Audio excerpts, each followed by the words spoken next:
Hi, good morning, good afternoon, and good evening. So ito po yung video recording natin for today's class. So share ko lang po yung screen. Screenshot dito.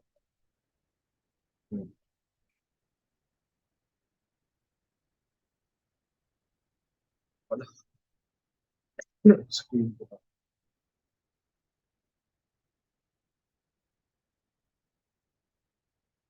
Okay, so yan. Topic natin for today is computer hardware and then kung ano po yung components nila.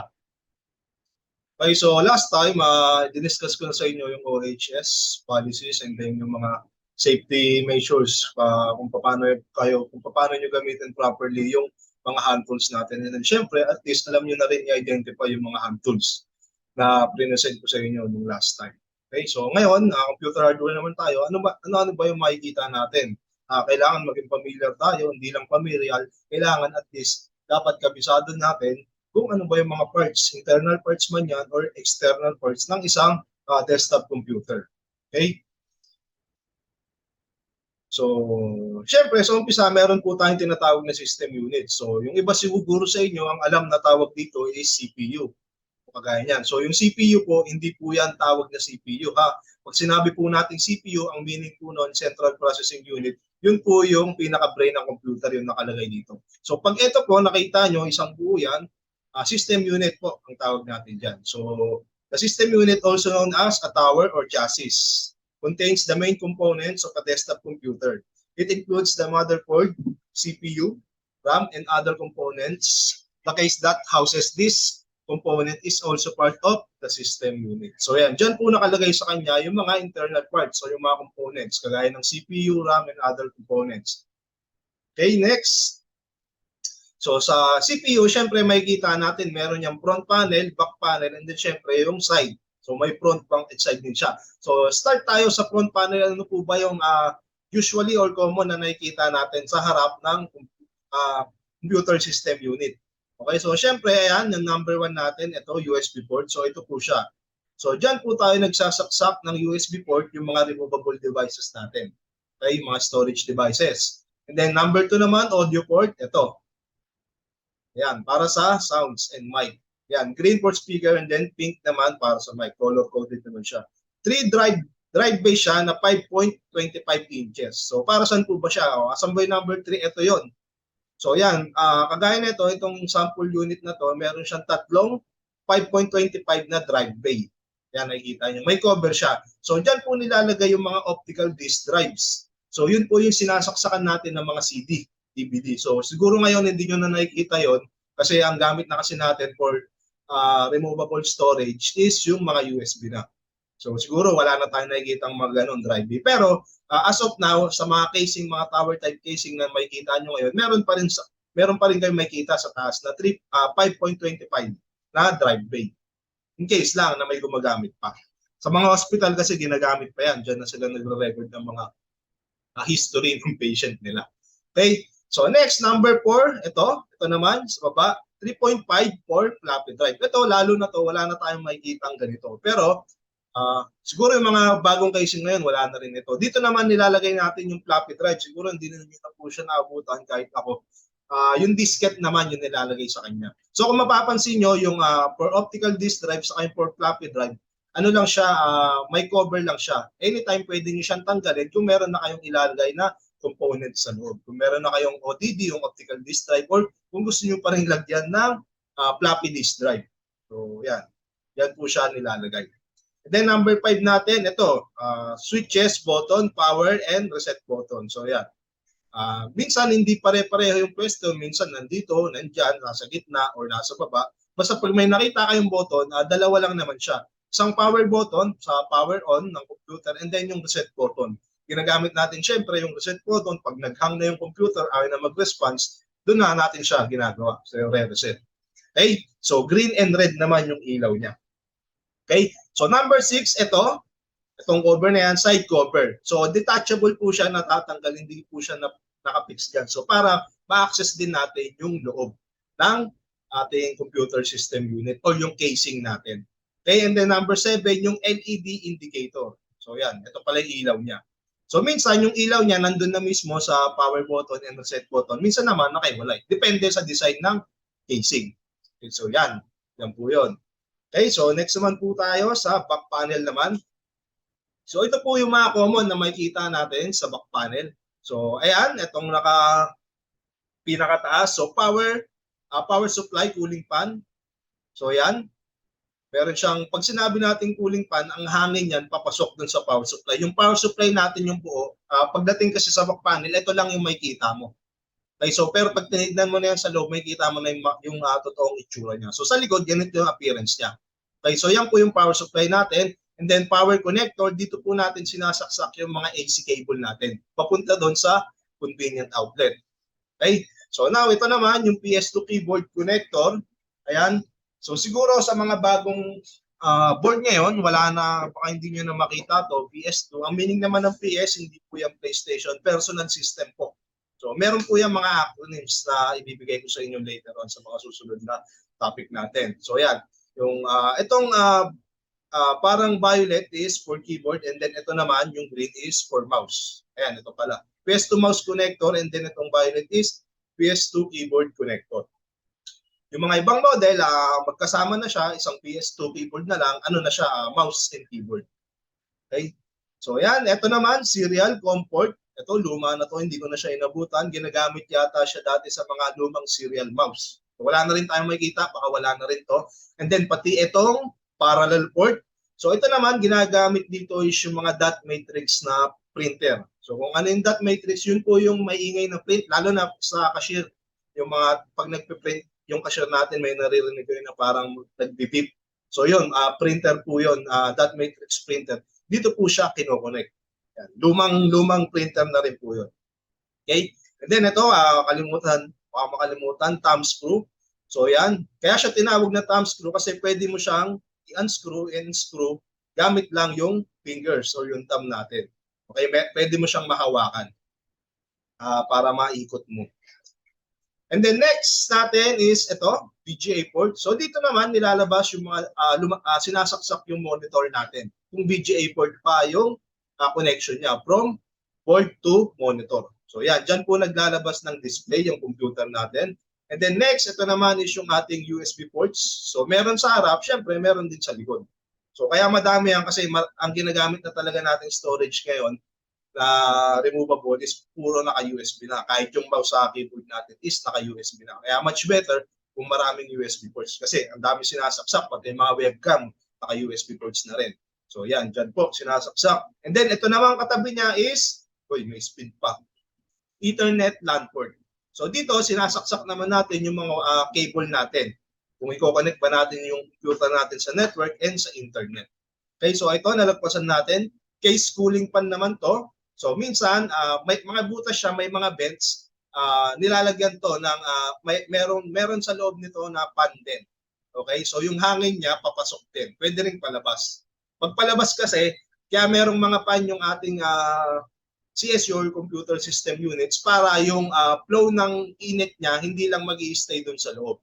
So dapat ang hangin niyan, merong palabas, meron din paloob. Para yung temperature umiikot, hindi lang mag-i-stay na mainit sa loob. So yan, kaya meron kayong makikita mga vents o mga butas. Hindi siya totally closed. Okay? So ayan, tapos na to. Ito, security lock port, sinama pa. So ayan, pwede nyo ilock yung computer for security purposes. Baka mamaya kasi, kagaya nito, naka-thumb screw lang. Kahit sino, pwedeng mag-unscrew niya, tapos buksan lang yung side chassis niya o yung side cover, pwede niya na ma-access yung loob. Kaya sa mga ibang casing na design, meron ding security lock port.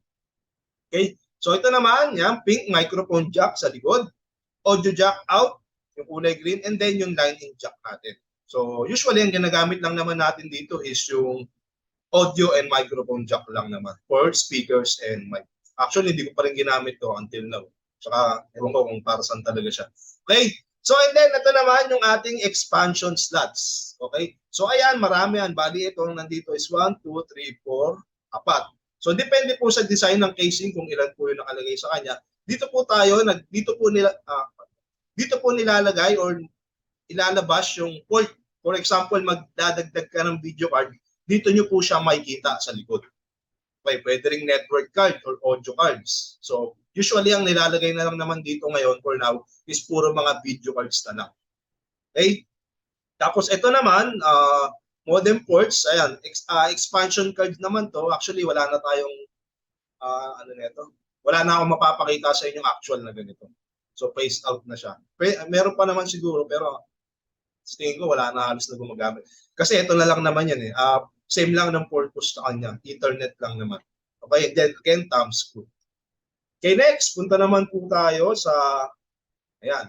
So ngayon, nandito po tayo sa side panel ng ating computer system unit. So ayan, may cover kanina yun. So pag tinanggal po natin yung cover ng tower type casing natin, ito po yung makikita natin sa loob. Okay? So yung kanina, tinignan natin, ito yung front panel and then ito yung back panel natin. And then ito naman yung makikita natin sa loob. Okay? So yan, kanina yan.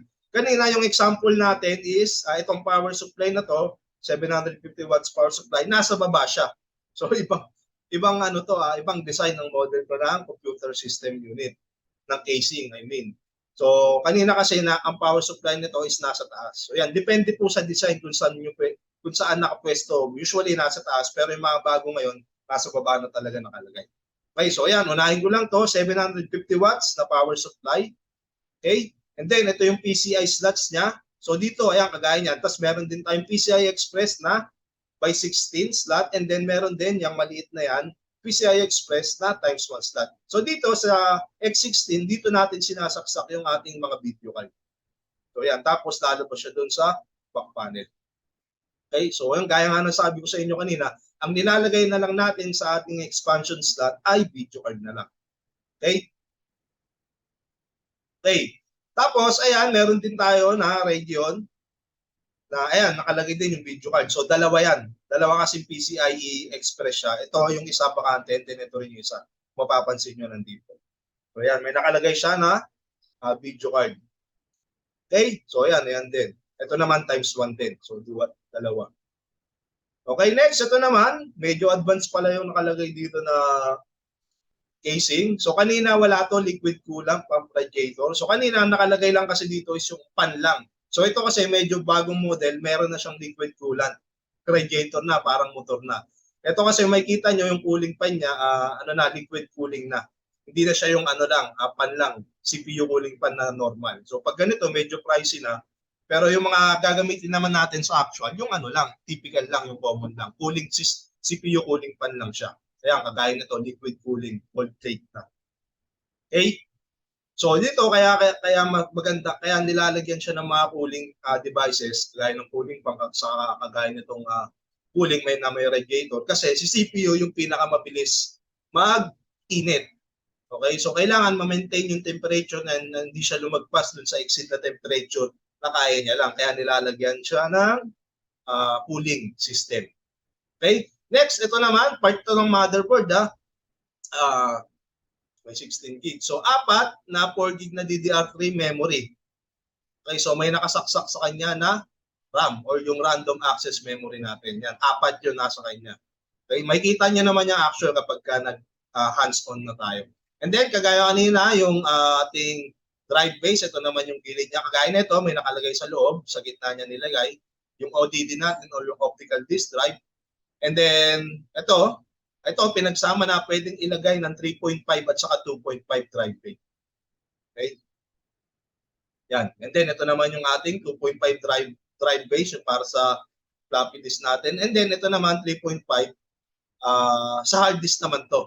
Ang sukat kasi ng hard disk na common na ginagamit, yung HDD pa, yung malaki, yung deplato pa is 3.5. So, dyan natin nilalagay yung mga hard disk natin.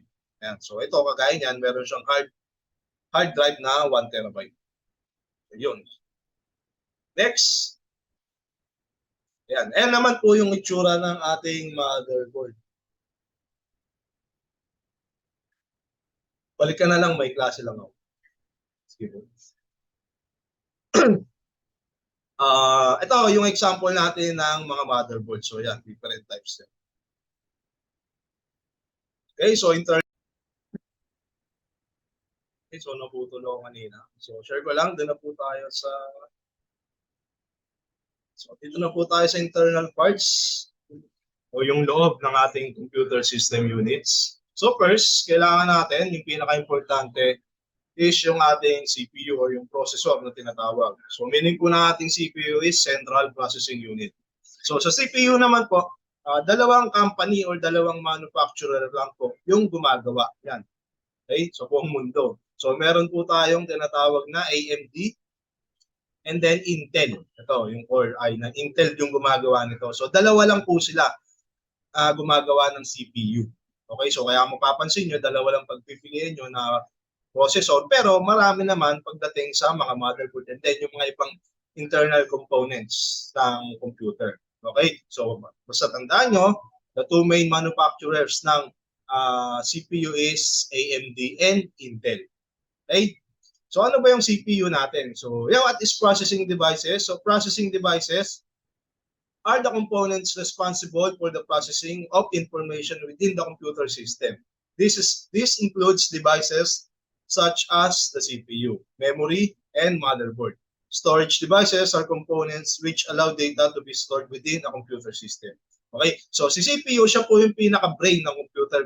For example, sa isang tao, yung brain natin, parang siya yung nag-decide kung ano ba yung gagawin natin. Kung paano ba natin pagagalawin yung kamay, kung paano ka ba magsasalita. Ngayon, pagdating sa computer, ito yung itinuturing nating utak or yung brain niya. Okay? Siya po yung nag-process ng lahat. Okay?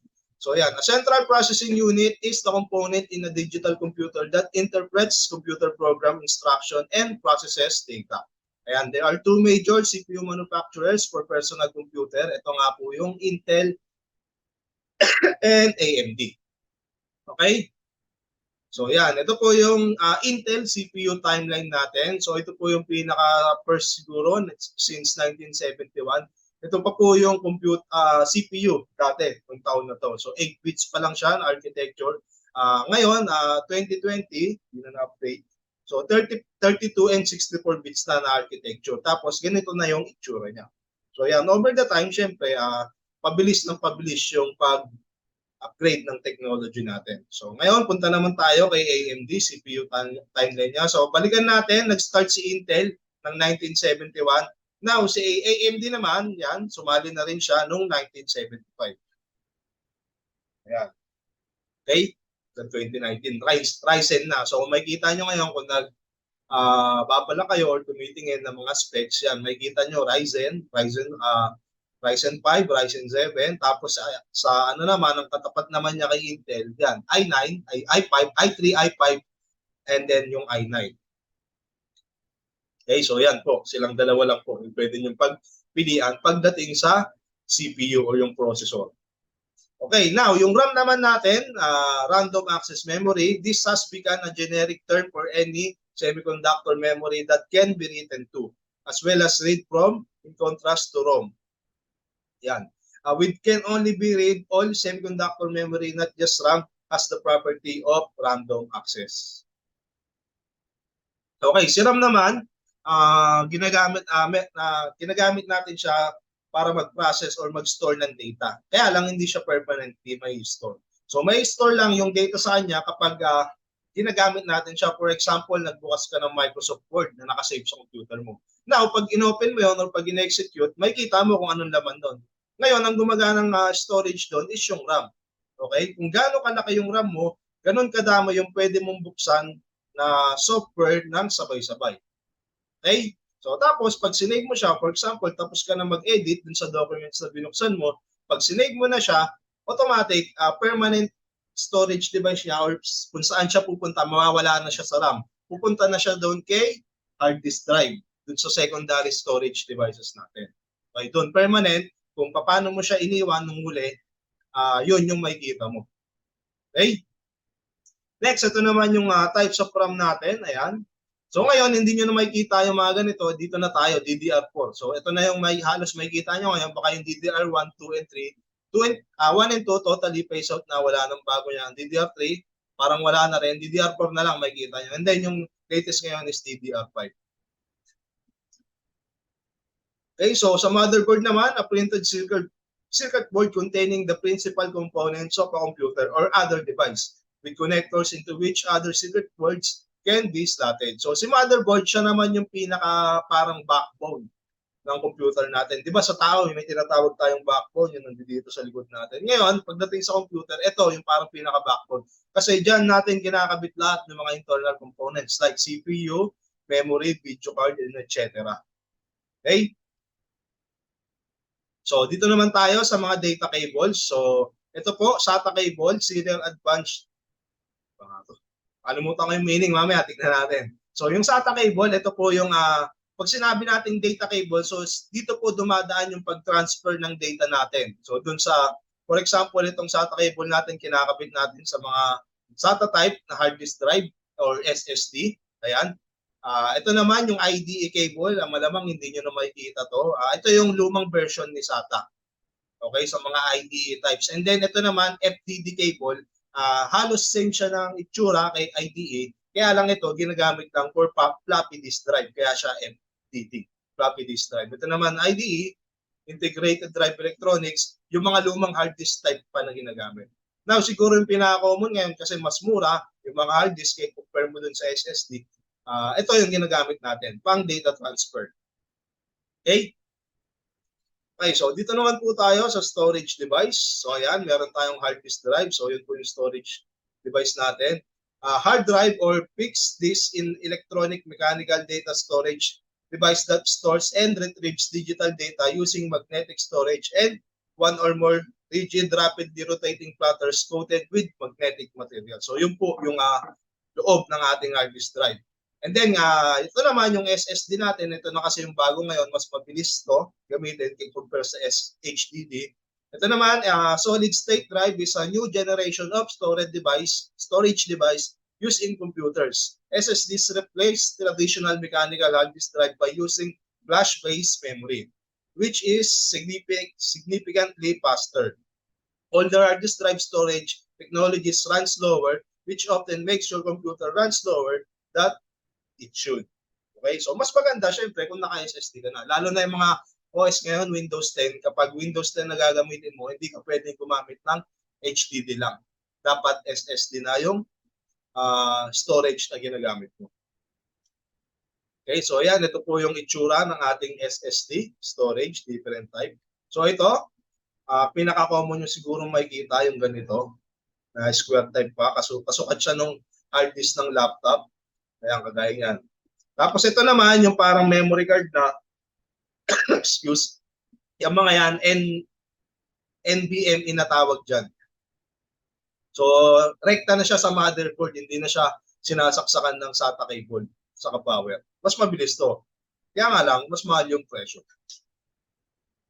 Then, ito naman yung HDD natin, yung itsura, and then ito yung loob. So, meron pa siyang disk platter sa loob. So yan, ganyan siya kalaki. Itong size na to is 3.5. Okay? Kaya na may itsura niya. Mas mura siya compare sa SSD. Kaya lang, syempre, mas magandang gamitin yung SSD na kasi nga, much faster siya mag-read ng data. Ito yung luma, ayan, IDE. So may kita nyo sa likod, yung difference ng SATA sa IDE. So pag SATA kasi, ang saksakan niya ganito na, parang flat lang na parang pa-letter L. Ngayon, yung mas luma pa sa kanya, para lang din makita nyo, ito ginagamitan siya ng IDE cable. Ito, may mga pins pa siya. Ngayon, yung cable naman nito ni SATA, SATA storage is yung ating, ito, SATA cable. Okay? So, common, ito na may kita nyo, puro ganyan yung saksakan. Pati dun sa SSD, ganito rin.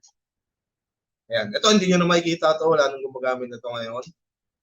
Tapos, ito yung optical drive. So, pag sinabi natin yung optical, yan, mga CD. So, siya po yung nagbabasa. Storage device din, storage device din siya, kaya lang CD siya. Hindi siya USB. So, kailangan mo, para mabasa yung CD, kailangan mo maglagay ng optical disk drive. Okay, so meron din siyang SATA and then IDE. So, wala na kayo makikita ang ganito, puro ganito na lahat. SATA type na optical disk drive. Next, yung floppy drive, ito hindi nyo na talaga makikita ito ngayon. Wala na sigurong gumagamit. Ayan, ay yung mga disket. Tapos, kailangan mo ng reader. Ito, yung itsura niya. Ito naman yung 2.5 inch drive ko yung nakita natin. Yung pinakita ko sa inyo kanina sa simula. Ayan naman yung nilalagay dito. So, ngayon, wala na kayong makikita ang ganyan. Then yan, mga cooling system, ayan, syempre unang-una yung fan, pinakamura. And then ito, ayan, fan din, tapos may heat sinks. Ito naman, heat sink na to, ang purpose nito, nag-a-absorb siya ng heat na pinoproduce ni CPU. So makikita niyo yung mga common na CPU cooling fan, meron talagang heat sink. Okay? So yan, ano po ba yung cooling system natin? Cooling is designed to reduce the ambient temperature within the case of a computer, such as by exhausting hot air or to cool a single component or a small area, spot cooling. Components commonly individually cooled include the CPU graphics processing unit or yung GPU. So yan, pinakamabilis mag-init yung ating, syempre, yung CPU. Okay? And then next naman dyan, kung meron kayong mga graphics card na high-end yun, malalakas din mag-init yung mga yun. Kaya meron tayong cooling system. Kaya makikita nyo sa sample image, kailangan yung airflow niya hindi lang may stop. Okay? Kailangan iikot din dun sa labas niya, hindi lang may stop sa loob yung init niya. Init ng temperature ng casing ninyo. Okay, so punta naman po tayo sa mga expansion card. So yan, pag sinabi nating expansion card, babalikan ko.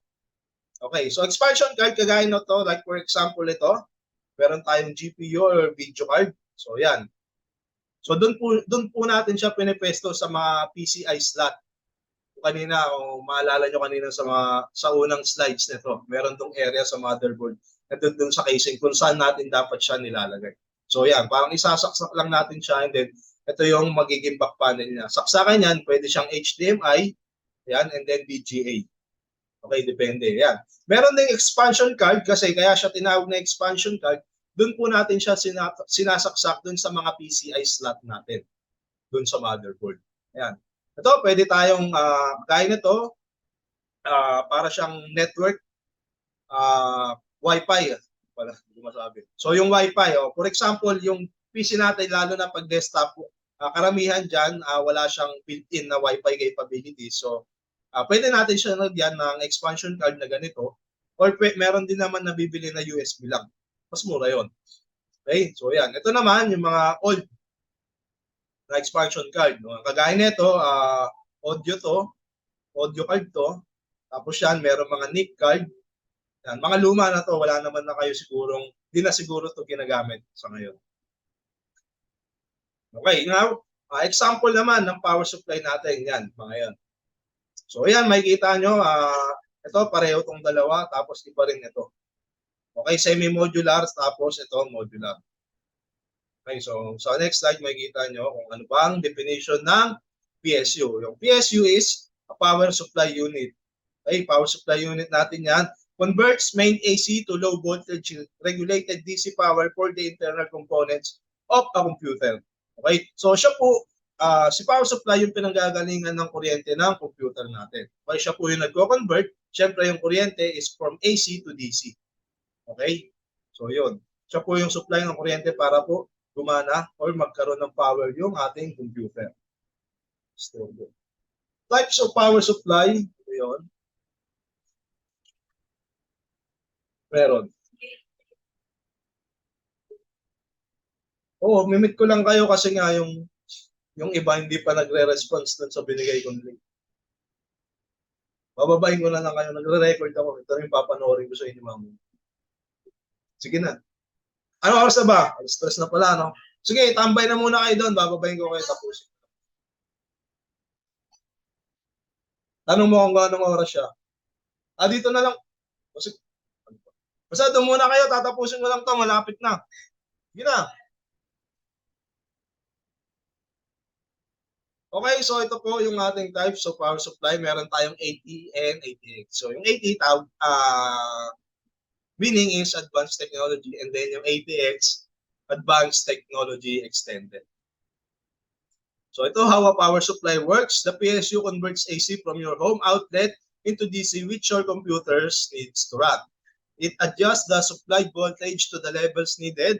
It filters the voltage, prevents any damaging power from reaching or take effect at the output. So yan, how the computer uses the voltages. So in the PSU or yung power supply unit, the computer uses the 3.3 voltage and 5 volts to run the digital circuits. Ngayon, yung 12 volts naman used to run motors like in the disk drive and the fan to keep the computer from overheating. Okay, so yan po yung different types ng power supply. So meron tayong fully modular, and then may semi-modular naman, at saka yung non-modular. So yung non-modular, ito po yung makikita natin sa actual. So wala tayong ganito, mamahalin kasi yan. So dito lang tayo. Okay. So yan, 80 power connector, luma na to. Skip ko na lang, hindi nyo na makikita ito ngayon. Ito makikita nyo ngayon. So power supply cable, ito po yung terminal niya, 20 plus 4, bali 24 pins, ATX power connector. So the primary task of the power supply unit is to provide your motherboard with power. This is done via 24 pins power connector. So ito po yung supply para sa motherboard nyo, para mag-run yung motherboard. Okay? Ito naman, entry-level power supply sa power supply unit meant for high power consumption computer and entry-level servers. Okay, so yan, ito yung mga ginagamit sa video card kasi meron kailangan sarili silang supply. Ito, yan, gaya nito, PCIe. Ito rin yun. The motherboard can provide a maximum of 75 watts through its PCIe interface slot. Faster dedicated graphics cards require much more power to solve the issue the PCIe connector was introduced. So yan, bago lang to. Ito yung ginagamit ng mga high-end na video card. Pero hindi nyo makikita yan dito ha. At least ay meron lang kayong sample kung ano ba yun. Ito, so Molex power supply connector, 4-pin peripheral connector. Molex connector have been around for a very long time and can deliver 5 volts sa pula or 12 volts sa dilaw to hardware peripherals. In the past, these guys were often used to connect hard drives, CD-ROM players, etc. Even some graphics card like GeForce, medyo luma na, GS were equipped with Molex. So yan. Supply po siya ng mga ITE type na hard disk drive. Nakikita niyan kapag nag-actual tayo. And then, ito naman, SATA connector. Ito naman yung power supply ng mga SATA type nating hard disk drive. Although sa SSD rin. Ayan, the SATA connector is the guy that made the Molex obsolete. So, ayan, pinace out na siya obsolete. Pero meron pa rin makikita sa mga non-modular na power supply. All modern DVD players, hard disk drive, and SSDs are powered by SATA power. May baliktad. Okay, so mini Molex, floppy connector. Ito naman yung sa floppy disk drive. Ayan po yung ginagamit niya. Ito yun. Completely obsolete. Pag sinabi natin obsolete, patay na. Wala na talaga. Kumbaga phase out na. But some PSUs still come with the mini Molex connector. These guys were used to power the floppy disk drive. So, makikita pa rin natin siya sa mga non-modular na power supply unit. Okay, so adapter, Molex to SATA. Okay, so old power supply unit or simply lacking the required number of SATA power connector, use a Molex to SATA connector to power your latest hard disk drive. So ito kasi yung luma, minsan kasi sa power supply, nauubusan ng ganitong connector SATA. Kaya nag-introduce ng ganitong converter na Molex to SATA power cable. Okay, nag-record lang. Nag-record lang ako. Stop muna. Ano sir? Ang pero ito gago talaga. Nag-ikas kami ni Ma'am. Walang sir. Ano yung first? Oh. Pala. Mas mahaba pa dito. Okay, so punta na po tayo ng, saan ba tayo? Ayan, tapos na to.